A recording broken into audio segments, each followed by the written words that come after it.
Okay, let's talk about a topic you've definitely heard a lot about, with some really strong opinions on all sides. Today, we're going to cut through all that noise. We're going to take a clear, nuanced look at the actual psychology behind gender dysphoria. But before we dive in, I want to ask you something. Just think about this for a second. What actually makes something a mental disorder? Is it just about being different from everyone else? Or is it about the real, genuine suffering that might come with that difference? This one question, right here, is the key to understanding this whole conversation. And that leads us straight into our first big idea, this question of suffering. We're starting here because, honestly, it's the most important lens modern psychology uses to understand this experience. You know, it's so easy to get lost in headlines and the angry debates online, but the real clinical conversation is way more thoughtful than that. So our goal here is to get past the black and white arguments and explore what the science actually says, and more importantly, the human side of it all. Okay, so to really dig into this, we all need to be speaking the same language, right? So in this next part, we're going to get super clear on what we mean when we talk about the distress at the heart of this topic. Let's make sure we're all on the same page. So here it is, the clinical definition. Gender dysphoria isn't actually about being transgender. It's specifically about the distress, the emotional pain that a person may feel when who they know they are on the inside doesn't line up with their physical body. And that right there, that's the absolute key.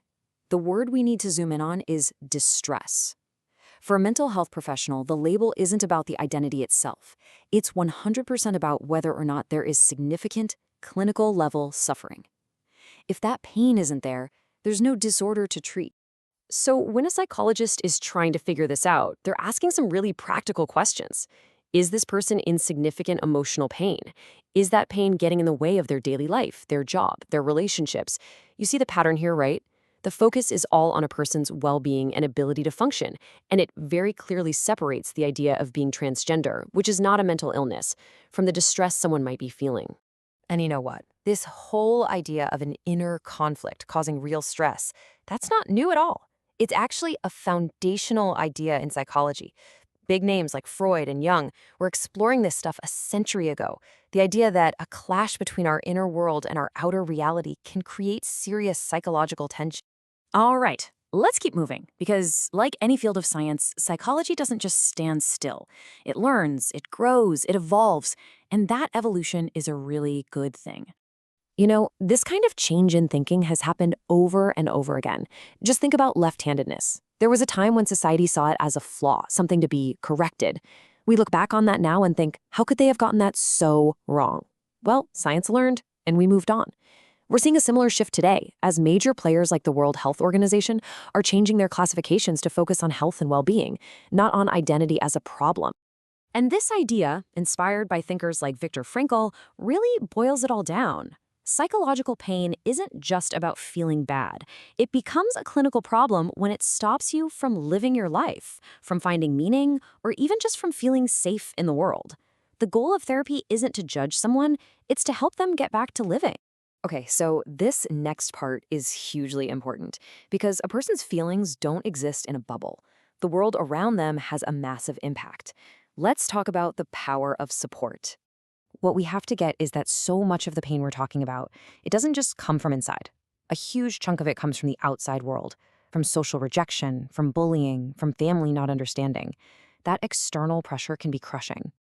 And I mean, look at this. The difference is just night and day, isn't it? On one side, you have rejection and bullying, which just pile on more anxiety and stress. But on the other side, when you have acceptance from family and community and access to professionals who get it, that stress and anxiety can go way, way down. The environment is a game changer. And look, this isn't just a nice idea. It's backed by solid research. We see it again and again in studies. When a person going through this is supported and accepted, their mental health outcomes improve dramatically. You could say that support is a powerful form of healthcare. So, after looking at all of that, what's the takeaway? Well, that brings us to our final point.